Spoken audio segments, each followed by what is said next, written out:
Olá, seja muito bem-vindo a mais um programa de Olho na Saúde. E hoje vamos falar sobre algo muito interessante para os homens. Os homens geralmente é aquela pessoa que acaba deixando para depois, quando se fala de saúde, de cuidar da própria saúde. Muitas vezes deixa de ir no médico, negligenciando e atrasando alguns diagnósticos. E hoje nós vamos falar sobre isso com o meu colega, com o meu amigo aqui, que é urologista, Fernando Dias, que vai falar sobre a andrologia, disfunções masculinas, sobre essa parte de cuidados da saúde do homem. E eu começo perguntando para você o seguinte: quando o homem geralmente, quando a pessoa vai no consultório sobre esse tipo de questão, de cuidar da sexualidade, da andrologia, ele já sofreu bastante antes de procurar ajuda, né?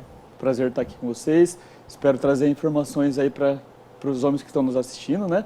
Então, realmente, os homens, quando chegam a uma consulta médica, geralmente já passaram por um período de sofrimento ali interno por um bom tempo. A gente vê com frequência os homens postergarem, né, esse cuidado da saúde por N motivos, né? Então, muitas vezes, vergonha, tabus, preconceitos, que acabam atrasando essa ida ao médico e trazendo esse sofrimento, prolongando esse sofrimento, né? Então, é muito comum a gente ver isso ainda hoje. Ainda hoje, né? E se falando dessa questão de disfunções sexuais, quais são as mais comuns, a que você mais atende aí no consultório? A principal disfunção sexual, né, acaba sendo a disfunção erétil, que é a impotência sexual propriamente dita.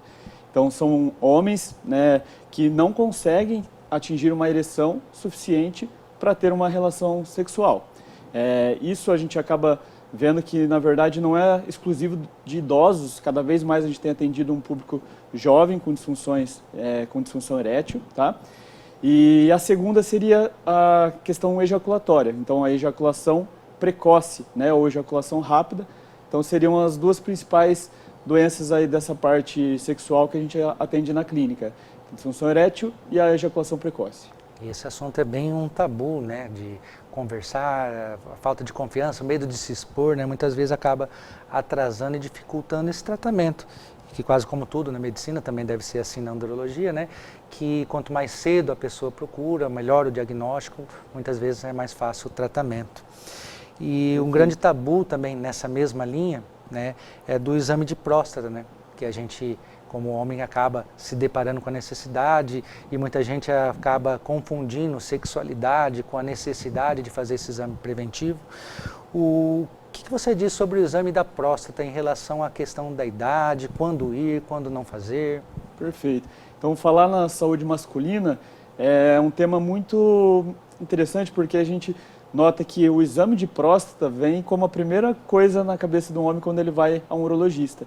Ah, eu não vou no urologista porque eu não quero fazer o exame de próstata, né? Imagina, isso leva a questões culturais aí, né, os antepassados, questão de masculinidade.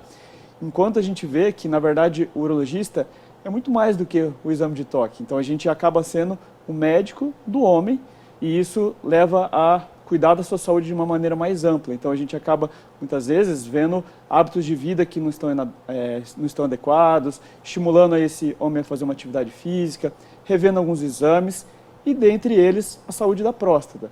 Uhum. Isso por quê? Porque o câncer de próstata é o câncer mais comum dentre os homens, só retirando aí os tumores de pele, né? Então, é um tumor muito frequente. E, por isso, a necessidade do cuidado, da vigilância e das consultas periódicas, porque, como você bem colocou, se a gente tem um câncer diagnosticado numa fase precoce, a evolução é muito mais favorável. A chance de cura desse paciente é muito alta, mais de 90% dos pacientes diagnosticados numa fase precoce, ou seja, no início, né, da doença, acaba tendo a chance de ficar curado e tocar a sua vida para frente. E o exame de toque acaba tendo esse tabu, tudo, mas a gente tem, de fato, outros recursos, seja por exame de sangue, tem a ressonância magnética, e o exame de toque acaba sendo realmente uma discussão que a gente faz com o paciente. Algumas vezes ele realmente é necessário e vai ser explicado ao paciente a sua importância, que ele pode contribuir nesse diagnóstico. Mas é claro que se o paciente não quer fazer, a gente acaba respeitando muitas vezes a vontade desse paciente, né? Isso com certeza, o paciente manda na sua vida, e se ele não quer fazer, ninguém vai fazer o exame, né, que o paciente não deseja fazer. E aí a gente vai usar de outros artifícios para tentar chegar nesse diagnóstico de uma forma mais precoce possível. Perfeito. O que você está falando aí, né, a gente repete aqui ao longo dos programas que nós somos um organismo, uma pessoa, né, e não é um órgão, né? Eu sou oftalmologista e eu não trato olhos, eu trato uma pessoa que tem uma dificuldade nos olhos e aí muitas vezes elas têm muitas relações, às vezes psicológicas, né? Como você falou agora há pouco da questão da disfunção erétil, problemas de sexualidade. Às vezes você se depara com uma situação que precisa, além da urologia, né, fazer um diagnóstico, um tratamento adequado. E nessa linha ali de cuidar melhor, de prestar cuidado com a saúde, quais são os sinais ali, o que seriam os primeiros sinais, na verdade mesmo, que o homem precisa cuidar e procurar uma ajuda de um urologista, uma consulta? Então, vamos tentar pontuar aí para quem está nos assistindo alguns sintomas e sinais que devem alertar aí da urologista. Então, a primeira questão associada à parte da próstata, os sintomas acabam sendo muito da parte urinária.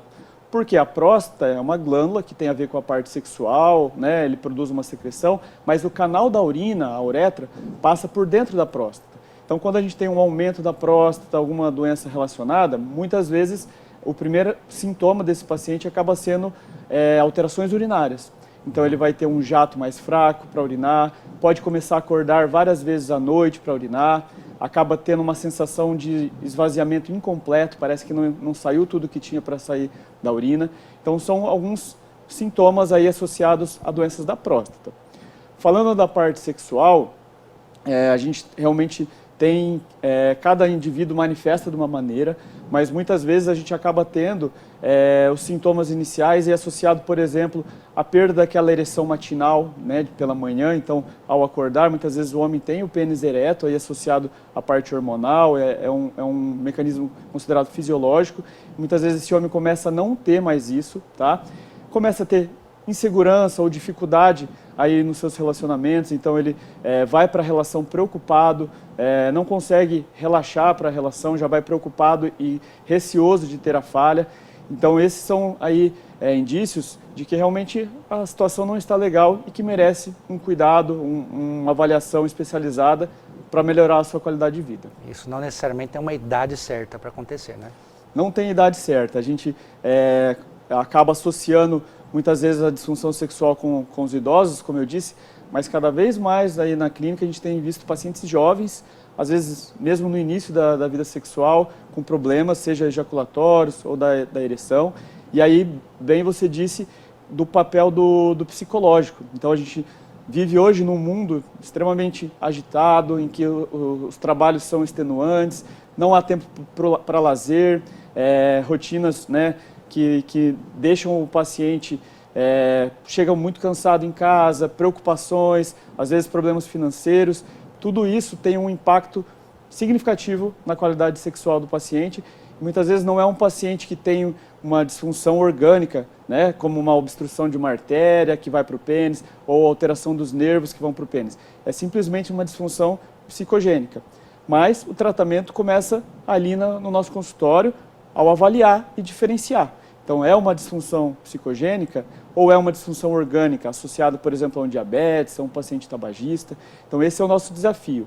Reconhecer essa queixa, investigar as suas causas, procurar fatores reversíveis que podem melhorar essa situação e propor tratamentos eficazes que vão resgatar a qualidade de vida desse paciente. Maravilha. Vamos para um pequeno intervalo e já voltamos. Na Ótica Comercial, sua visão é nossa prioridade. Aproveite até 50% de desconto em óculos multifocais e armações Fites com lentes filtro azul em até 10 vezes de R$ 35. Visite a Ótica Comercial e descubra o melhor para os seus olhos.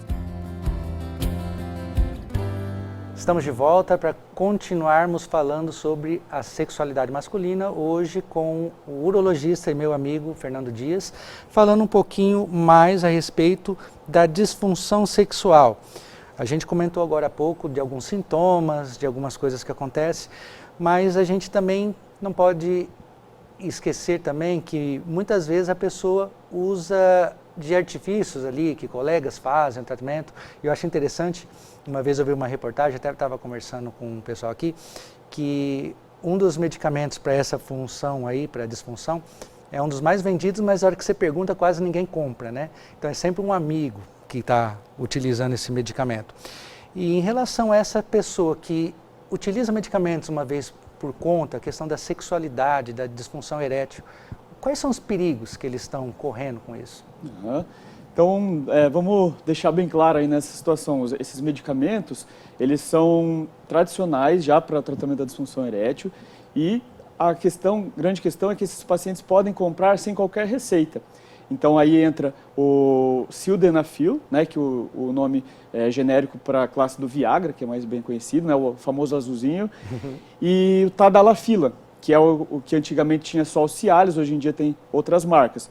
Então a gente tem visto muitos pacientes utilizando esses medicamentos, desesperados aí com a sua condição de não conseguir ter uma vida sexual adequada, e eles procuram por conta aí resolver esse problema. Então vão na farmácia, compram e começam a utilizar. O grande risco, na verdade, é que esses medicamentos agem não só na parte da ereção. Então, como qualquer medicamento, eles podem sim ter efeitos colaterais. E aí que entram os riscos. Então, se você não tem uma avaliação adequada para descartar, por exemplo, doenças do coração, né? O grande risco acaba sendo, muitas vezes, pacientes que nem sabem que têm problemas e acabam, ao utilizar o medicamento, se expondo a complicações, né? Existe, né, para ter uma ideia, uma medicação que o cardiologista utiliza, que são chamados a classe dos nitratos. Aí é para pacientes que têm dor no peito e que têm angina, né, aquela dor que pode vir de vez em quando no coração, e aí o paciente usa esse medicamento. Para você ter uma ideia, se o paciente usa esse medicamento de forma contínua e utiliza a medicação, seja Viagra, Cialis, alguma dessa classe, ele pode ter uma queda de pressão intensa e até fatal. Então esse paciente pode sim morrer ao tomar esse medicamento. Então esse é só um exemplo. Então tem várias questões que devem sim ser conhecidas e que os pacientes que estão nos assistindo, queria orientar que primeiramente, antes de qualquer uso de medicamento, e aí vale a ressalva aí para os medicamentos para o tratamento da sua ereção, passe no médico, avalie a sua saúde, faça um check-up antes e veja se você está liberado. Uma vez tendo feito isso, você pode utilizar o medicamento com tranquilidade e aí sim vai ter uma resposta adequada. A automedicação, né? A gente sempre comenta aqui também dos perigos, justamente em situações que a pessoa desconhece, que pode ser muitas vezes até fatal, né, Fernando? E para o pessoal que está começando agora a acompanhar o programa e que quiser ver de novo, aqui está passando o nosso QR Code que vai direcionar vocês para o canal do YouTube, onde tem toda essa entrevista na íntegra, inclusive com mais assuntos que nós vamos abordar lá, exclusivamente no canal do YouTube. Então, Fernando, né, para a gente ir para os finalmente aqui da nossa entrevista, quando a pessoa vai fazer a consulta, né, e o que você tem a dizer para essa pessoa que muitas vezes tem uma vergonha, não sabe quando ir, o que você pode orientar para a pessoa em relação a se cuidar mesmo, né? O que ela tem que fazer? Então a mensagem seria que essa pessoa, esse homem que está sofrendo em casa e que tem receio de procurar, que ao chegar no urologista, você vai ter a maior discrição possível. Então a sua consulta é sigilosa. Toda a informação que é trazida até nós, ela é mantida em sigilo médico. Então essa informação não passa para mais ninguém. E o médico que está ali para te atender, o urologista, o andrologista, né, que tem ênfase aí nessa parte do tratamento da disfunção erétil, ele estudou anos para estar ali preparado para te ouvir, para acolher sem qualquer julgamento aí essa sua queixa. Esse médico está preparado porque ele ouve isso corriqueiramente, então ele vai saber acolher essa sua queixa e ele sabe te dizer qual o melhor tratamento para você. Tem muita gente, às vezes, Fernando, que nem tem problema de disfunção, que não tem problema sexual algum, mas acaba tomando aquela famosa pílulazinha que a gente comentou para melhorar o desempenho sexual. O que você tem a dizer a respeito disso? Às vezes a pessoa até está desconhecendo os riscos que ela corre, né? Perfeito, Wilson. Então essa é uma preocupação nossa como urologista, porque na clínica a gente tem atendido pacientes muitas vezes jovens, sem doenças, que não tem antecedentes de disfunção erétil, né, de impotência sexual, utilizando o medicamento para fins recreativos, para fins de melhorar aí o seu desempenho sexual. E aí qual é o problema? Primeiro que ele está exposto a algum efeito colateral dessa medicação, né? Então a gente sabe que o uso mais continuado aí desse medicamento, de repente, em alguns pacientes podem surgir efeitos colaterais, então desde uma dor de cabeça, até alterações associadas à parte visual, né? A gente sabe que também. o seu oftalmologista aí tem alguns pacientes que não podem utilizar esse tipo de medicamento, mas começa a surgir também uma questão até de uma dependência aí desse medicamento.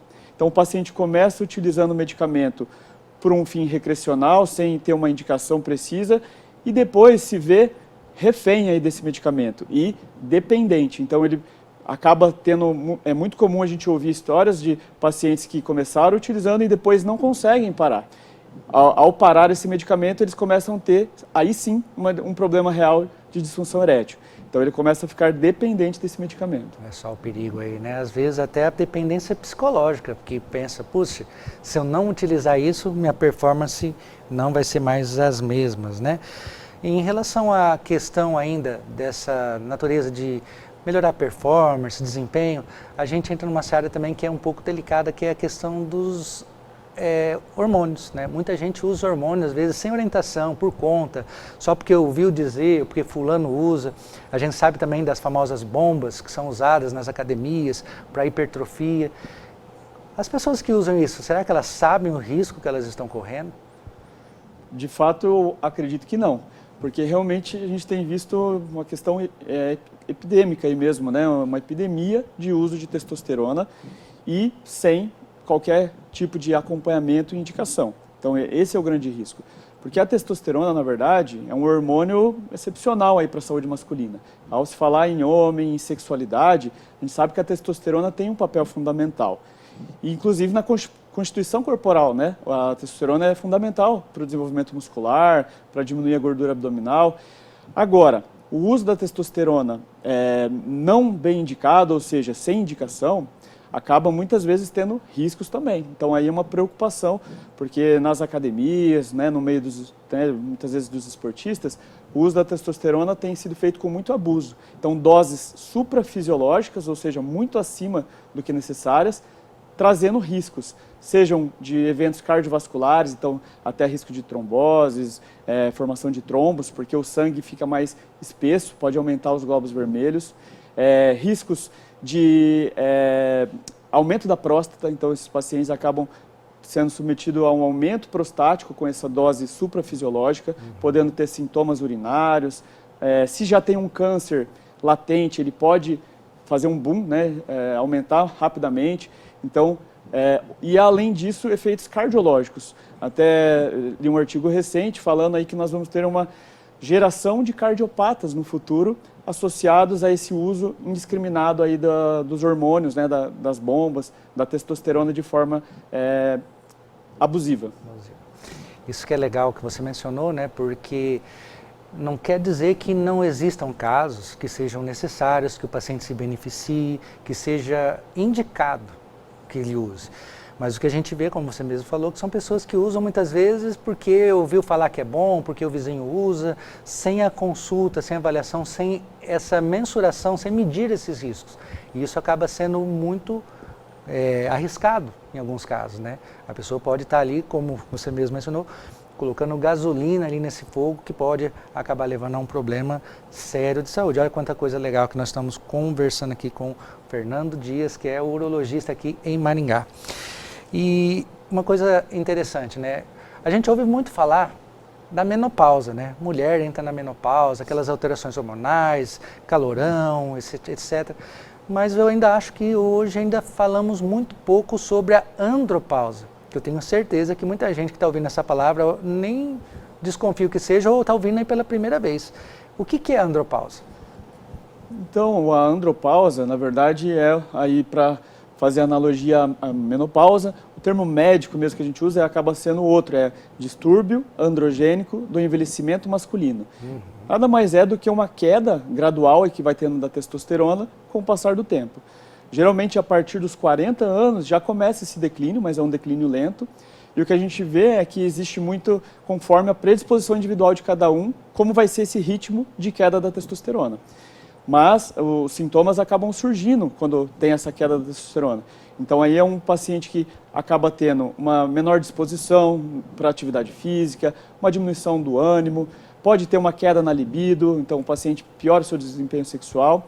E aí muitas vezes a avaliação laboratorial acaba confirmando essa síndrome. Para a gente falar que existe essa síndrome, então tem que ter essa associação das duas situações. A clínica associada a uma dosagem de sangue que mostra que a testosterona está reduzida. E aí sim, nessa situação, a reposição hormonal está muito bem indicada. E ela vai revolucionar aí a qualidade de vida desse paciente, melhorando aí tanto o aspecto psicológico, o aspecto físico e até a sua qualidade de vida sexual. Muito legal isso daí que a gente está conversando com o urologista Fernando. E nessa parte de andrologia ainda, né? Vamos dar um recado mais claro assim ainda para as pessoas que estão vendo a gente. A pessoa que está vendo a gente ali, o que ela precisa saber para perceber o seguinte: eu preciso de uma avaliação, né? O que a pessoa precisa estar sentindo, o que ela precisa reconhecer nela para falar, opa, eu estou precisando de uma avaliação com o andrologista.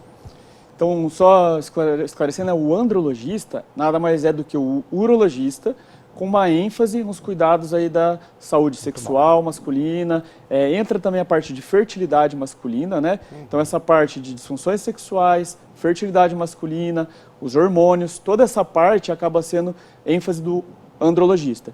Então, os sintomas aí que devem você a procurar um médico urologista que tem esse enfoque aí na andrologia, seria qualquer queixa sexual, então problemas da sua que você não está satisfeito com sua qualidade de vida sexual, seja ereção ou ejaculação. A parte mesmo hormonal, né, se você tem dúvidas, será que a minha testosterona está legal, não está? Então, nada como checar isso e avaliar, porque muitas vezes sintomas se confundem. Então, sintomas de baixa disposição pode ser, por exemplo, N causas, como até uma depressão, e não uma avaliação, uma testosterona baixa. Então, isso deve ser avaliado. E tem a parte da fertilidade masculina, como eu disse também. Então, muitos casais que não conseguem engravidar, não é só a mulher que tem que ser investigada. O homem também tem que fazer a sua avaliação, e aí o urologista, o andrologista é que faz essa avaliação. Muito legal. Que bom que a gente tem profissionais como o Dr. Fernando aqui para nos orientar nessa parte. E eu gostaria de ir para os finalmente aqui, mas eu tenho que perguntar algumas coisas aqui para você em relação à pedra do rim, tá? Como urologista também você acaba tratando algumas coisas nesse sentido, inclusive já fui algumas vezes procurá-lo em situações emergenciais, né? Quando aquela pedrinha vem, o que você pode dar de orientação para aquela pessoa que já teve pedra no rim para se cuidar? Bom, o cálculo renal, né, ou pedra do rim, é um assunto muito prevalente também no consultório do urologista, porque é muito frequente na população. Então, muita gente tem, e se não se cuidar, acaba tendo vários episódios aí de cólica renal. Então, para aquela pessoa que nunca teve ou que já teve, principalmente, os cuidados de prevenção para a formação dos cálculos renais são essenciais. E aí entra aquilo que a maioria das pessoas já sabe, além de outros fatores um pouquinho mais desconhecidos, algumas coisas, até alguns mitos aí relacionados a isso. Então, o principal é a hidratação, isso não tenha dúvida. A água é o grande fator de prevenção aí para a formação, e aí, em regra geral, seria mais ou menos 2 a 3 litros de água por dia, o ideal. Ainda mais que a gente vive em um país quente, então isso é fundamental. E a segunda orientação aí dietética mais importante seria a redução do sal. Então, o sódio, né, que contém alguns alimentos industrializados, ou o próprio sal dos temperos, isso aí é o grande vilão na formação dos cálculos renais. A maioria dos cálculos é formado de oxalato de cálcio, então a gente tem isso na cabeça, que é o cálcio. Mas, na verdade, não são os alimentos que contêm cálcio que vão levar à formação dos cálculos, e sim os alimentos que contêm sódio, sal, porque existe uma troca ali na parte do rim, e com o alimento rico em sal, ele acaba tendo mais cálcio disponível para a formação dos cálculos renais. Então, eu queria que vocês que estão nos assistindo gravassem essas duas dicas valiosas aí de prevenção. A água e redução do sal.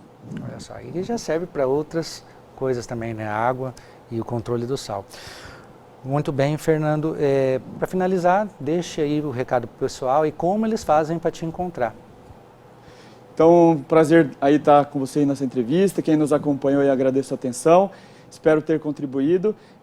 E a mensagem é que os homens procurem um urologista, tenham o seu urologista de confiança, né? E que possam sentir nessa pessoa aí uma pessoa que está aí para te ajudar a ter uma saúde melhor. Então, não associar aí a questão exclusiva aí do exame de toque, né? Essa preocupação em ir ao médico, mas sim ver no urologista um médico que vai cuidar da sua saúde, que vai fazer os seus exames, vai fazer o seu check-up e vai tentar te dar uma qualidade de vida melhor, mantendo aí você saudável por mais tempo. Para nos encontrar aí, a gente tem os contatos da clínica, aí é só procurar aí também nas redes sociais e no próprio Google, aí você vai encontrar aí onde nos encontrar. Será um prazer te atender, você que precisa de um urologista ou de um andrologista. Isso aí, só procurar no Google também, lá, Fernando Dias, com certeza vai encontrar esse meu amigo, excelente profissional. Muito obrigado mais uma vez e agradeço demais a atenção de vocês e não se esqueça, daqui uma semana um novo assunto para você cuidar melhor agora da sua saúde, cuidar de você. Um grande abraço e até o próximo programa.